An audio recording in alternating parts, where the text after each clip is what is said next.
আসসালামু আলাইকুম। জিয়াউল ওয়াকারুজ্জামান স্যার, আপনাকে আমি বলি যে আমাদের মুখ আপনি বন্ধ করতে পারবেন না। আমাদের মুখ আপনি বন্ধ করতে পারবেন না। এসব তো ফাইজলামি বন্ধ করেন। জিয়াউল ওয়াকারুজ্জামান আপনারা যতটা মনে করতেছেন একদম পাঁচ ওয়াক্ত তাহাজ্জুদের নামাজ পড়ে, ইটস নট। আপনি নিজেকে শুধরাচ্ছেন না, আপনি কন্টিনিউয়াস এই আঙ্গুল দিয়েই যাচ্ছেন, আঙ্গুল দিয়ে যাচ্ছেন। আগে আমি অনেক কিছু প্রকাশ করতাম না, অনেক কিছুই প্রকাশ করতাম না। সেনাবাহিনীতে এতদিন চাকরি করেছি, কিন্তু আপনার ব্যাপারে বিন্দু মাত্র ছাড় দিব না, বিন্দু মাত্র ছাড় দিব না।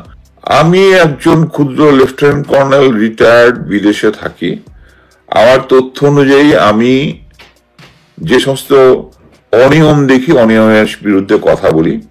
আগে ভেবেছিলাম যে কিছু কিছু জিনিস আমি বলবো না, বলবো না।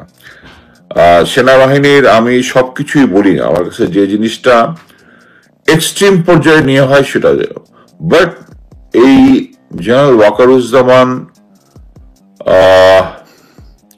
কিছু চরম অনৈতিক কাজ করেছেন, চরম অনৈতিক কাজ করেছেন। জেনারেল ওয়াকারুজ্জামান আপনি যেটা করেছেন, আপনি যে গোয়েন্দা সংস্থাগুলোকে দিয়ে দিয়ে এই কাজগুলো করাচ্ছেন, আমাদের মুখ আপনি বন্ধ করতে পারবেন না, আমাদের মুখ বন্ধ করতে পারবেন না। That's full stop. একটা জিনিস বুঝতে হবে, আমি আমেরিকাতে থাকি, কষ্ট করে খাই। আমি দিনে সপ্তাহে 60 ঘন্টার উপরে কাজ করি, আমি নাইট শিফট কাজ করি।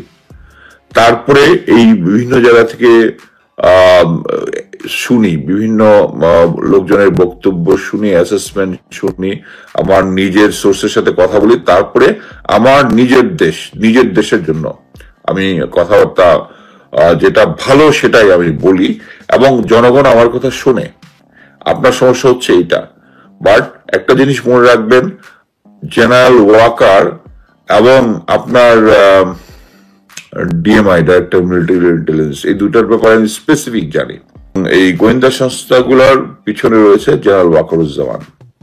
আমি যে অনিয়মের বিরুদ্ধে কথা বলতেছি, একটা জিনিস বুঝতে হবে, এটা এই মানে এই ফ্রি ওয়ার্ল্ডে আমি একটা মিথ্যা বয়ান তৈরি করেই আমি পার পাবো না। পাবলিক কিন্তু কে কোনটা বলতেছে এটা ঠিকই বুঝতে পারবে। তা আমি যদি ভুল বলে থাকি, আপনি আমার এগেনস্ট একটা সত্য বয়ান তৈরি করার দেখান, যাতে পাবলিক আমার কথা না শুনে। একটা জিনিস বুঝতে হবে যে মানুষ ভালো মন্দ থাকে, কিন্তু আপনি যদি, আপনার কাঁধে যদি দেশের রেসপন্সিবিলিটি থাকে, জেনারেল ওয়াকারুজ্জামানের কাঁধে তখন পুরো দেশের রেসপন্সিবিলিটি। উনি গিয়ে ধরা দিয়েছেন এই ধরনের একটা হানি ট্র্যাপে, এবং এটার পরে মাল্টিপল সোর্স থেকে কনফার্ম করা। এটার পরে যেটা হয়েছে, ভাবি কয়েকদিন বাড়ি ছিল না, তার ক্লোজ কোর্সমেট যারা আছে তারা এটাতে নেগোসিয়েট করার চেষ্টা করছে। সবকিছু মিলে তারেক সিদ্দিকীর থ্রেট অনুযায়ী, তখন তো তারেক সিদ্দিক পামে চলে আসছে অ্যাকচুয়ালি। তার ভিতরে যে অ্যাটিটিউডটা ছিল ওইটাও সব শেষ, এবং ওইটারই আউটকাম আপনারা দেখতেছেন। এখন বলি যা, এই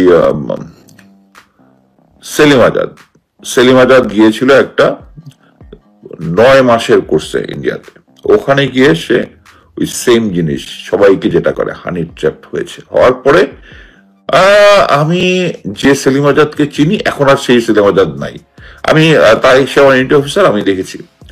ওইটার পরে আমি তার ফ্যামিলিতেও কিছু সমস্যা হয়েছে, আমি যেটা জেনেছি। মাল্টিপল সোর্স থেকে কনফার্ম করা। জেনারেল ওয়াকারেরটা আমি ইনস্ট্যান্টলি জেনেছি। ইনস্ট্যান্টলি জানার পরে আমি অ্যাকচুয়ালি তার কয়েকজন কোর্সমেটকে আমি দিয়েছি যে স্যার এটা কি করলো, করলো। তার কোর্সমেট কেউ আমার ইনফরমেশনের কোনো জবাব দেয় নাই। এখন দেখেন, আপনিও সেনাপ্রধান, জেনারেল আসিফ মনিরও সেনাপ্রধান। জেনারেল আসিফ মনির যদি একটা কথা বলে, এখন যদি একটা কথা বলে, তার দেশপ্রেম নিয়ে কারো কোনো ডাউট নাই।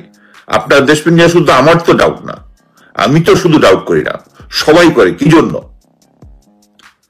আপনি ওই মানে একজন মোটামুটি খারাপ কাজ করেও স্মুথলি বের হয়ে যাওয়ার যে একটা চান্স ছিল, ওটা আপনি মিস করছেন। এবং মিস করে আপনি বলবেন না যে এ ব্যাপারে আপনি কিছুই জানেন না। আপনার গোয়েন্দা সংস্থার এটা করেছে, এটা মাল্টিপল সোর্স থেকে। সেনাবাহিনীতে চাকরি করেছে 28 বছর, এটা মনে রাখবেন, এটা মনে রাখবেন। জেনারেল আসিফ মুনির একটা কথা বললে তার এগেছে যদি কেউ বল ধোপে টিকবে না। আর আপনাকে আপনাকে কি সেনাবাহিনীতে যারা রিটায়ার্ড অফিসার আছে তাদের সাথে আমি কথা বলে আপনি কি নেন না, ফিডব্যাক নেন না, কে কি বললো? কয়েকদিন আগে কি বলে সেলিম আজাদ এক সিনিয়র অফিসার তার এক সিনিয়র অফিসারকে ফোন করে রীতিমতো থ্রেট দিয়েছে। জি আমার কাছে অডিও আছে, থ্রেট দিয়েছে যে একটা গ্রুপের মধ্যে ভারতের সাথে কানেক্টেড কারা কারা আছে এই কথাটা বলার জন্য। সো জেনারেল ওয়াকারুজ্জামানের যে ওই জিনিসটা, মানে মোট কথা হচ্ছে information is a very delegate thing.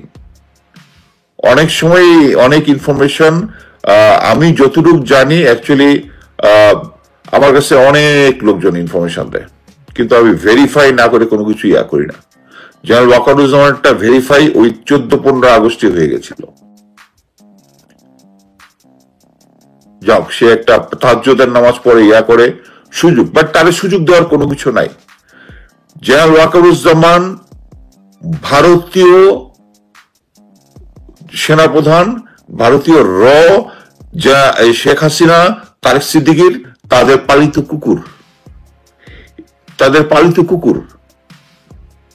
এবং এই কারণেই দেশের মধ্যে এত কিছু দেখতেছেন। এই যে এনসিপি কে ডুবাইছে কে? জেনারেল ওয়াকারুজ্জামান। এনসিপি কে ডুবাইছে জেনারেল ওয়াকারুজ্জামান। তাদেরকে গাছে তুলে মই কেড়ে নিছে। এই যে দেখতেছেন যে আওয়ামী লীগকে নিষিদ্ধ না করা, এর স্ট্রেংথ কি? জেনারেল ওয়াকারুজ্জামান। এনসিপিটা এখন ভালোভাবেই বুঝেছে। মোদি মোটামুটি কান্নাকাটি করেছে আমেরিকার কাছে যে ধরা তো খাই গেছি, এখন একমাত্র আমেরিকার কথাই তারা শুনবে। আলটিমেটলি যেহেতু আমেরিকার একটা বড় বাজার হচ্ছে ইন্ডিয়া, এবং দুই দেশের মধ্যে অনেক বাণিজ্যিক ইন্টারেস্ট আছে। সো এই মুহূর্তে এইটা যেটা হলো, আমি মনে করি যে অ্যাটলিস্ট আগামী 5-10 বছর ইন্ডিয়ার এই জিনিসটা খেয়াল থাকবে এবং তারা কোনো এরকম মিস অ্যাডভেঞ্চার করবে না।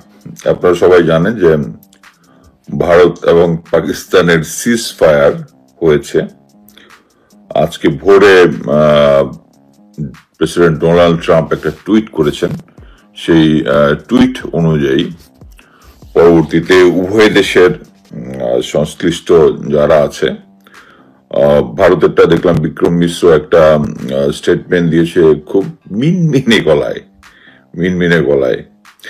সো আবার পাকিস্তানের ইসাকদার সেও একই স্টেটমেন্ট দিয়েছে। বাট এটা থেকে যেটা ফাইনালি যেটা বোঝা গেল সেটা হচ্ছে অ্যাকচুয়ালি আমেরিকা কিন্তু এর আগের দিনও বলেছে যে it's not our business, India Pakistan যে যুদ্ধ করছে it's not our business. But এর পরের দিনই এটাতে ইনভলভ হওয়া মার্ক রুবিও ফোন করেছিল জেনারেল আসিফ মুনিরের কাছে। এটা যখন নিউজটা আসছে তখনই বোঝা যাচ্ছিল যে কিছু একটা হবে।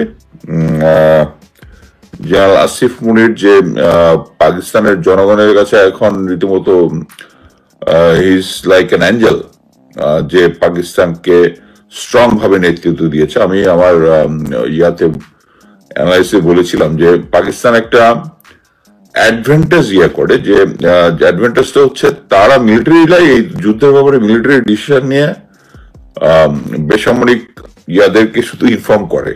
সো এটা একটা অ্যাডভান্টেজ কাজ করেছে এখানে। এখন যদি স্কোর কার্ড দেখেন তাহলে মানে ভারত অ্যাকচুয়ালি লজ্জাটা না, যাতে মানে তারা এই কয়েকদিন খুব চেষ্টা করেছে যে তাদের যে লসটা, প্রথম দিনে যেহেতু 5টা বিমান তারা হারিয়েছে এবং এই ব্যাপারে তারা অ্যাকচুয়ালি অফিসিয়ালি কোনো কিছু বলেনি, তা মোটামুটি এটার উত্তরে পাকিস্তান যখন বলেছে যে আমরা কাপুরুষের মতো রাতের আধারে আক্রমণ করবো না, আমরা দিনের বেলা করব, সে অনুযায়ী তারা যখন রিটালিয়েট করেছে দিনের বেলা একসাথে বোধহয় 36টা প্লেসে তারা অ্যাটাক করেছে। সবচেয়ে ইম্পর্টেন্ট হচ্ছে 5টা বিমান জাস্ট $1 বিলিয়ন। পরবর্তীতে হচ্ছে আরেকটা বড় জিনিস যেটা করেছে সেটা হচ্ছে তাদের যে defence system, Russian defence system S-400, এটার দাম হচ্ছে 1.5 বিলিয়ন। এটা তারা ধ্বংসের দাবি করেছে। এ ব্যাপারে ইন্ডিয়া কোনো কথা বলতে পারেনি। তারপরে তাদের যে আর্সেনাল যেটা আছে, এই সমস্ত মিসাইলের আর্সেনাল তারা হামলা করেছে।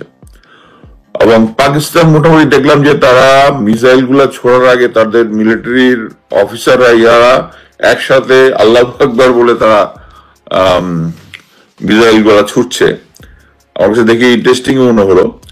যাক, বাট এটা যেটা বোঝা গেছে যে জাস্ট একটা জিনিস দেখেন, এই যে ইন্দো পাক ওয়ারটা হলো, ইন্দো পাক ওয়ারে মানে আপনাদের, আমি বলবো যে বাংলাদেশের জনগণের বন্ধু না, আপনাদের সেনাবাহিনীর জেনারেলদের বন্ধু ভারতের যে মিডিয়া, তারা এমন এক পর্যায়ে নিয়ে গেছে, একবার আসিফ মুনিরকে অ্যারেস্ট করাইছে, দুইটা এআই দিয়ে JF-17 দুটা মানে দুইটা ধ্বংস হয়েছে। এটা ISPR এর ওই জেনারেল চৌধুরীকে দিয়ে একটা স্পিচ AI দিয়ে করাইছে।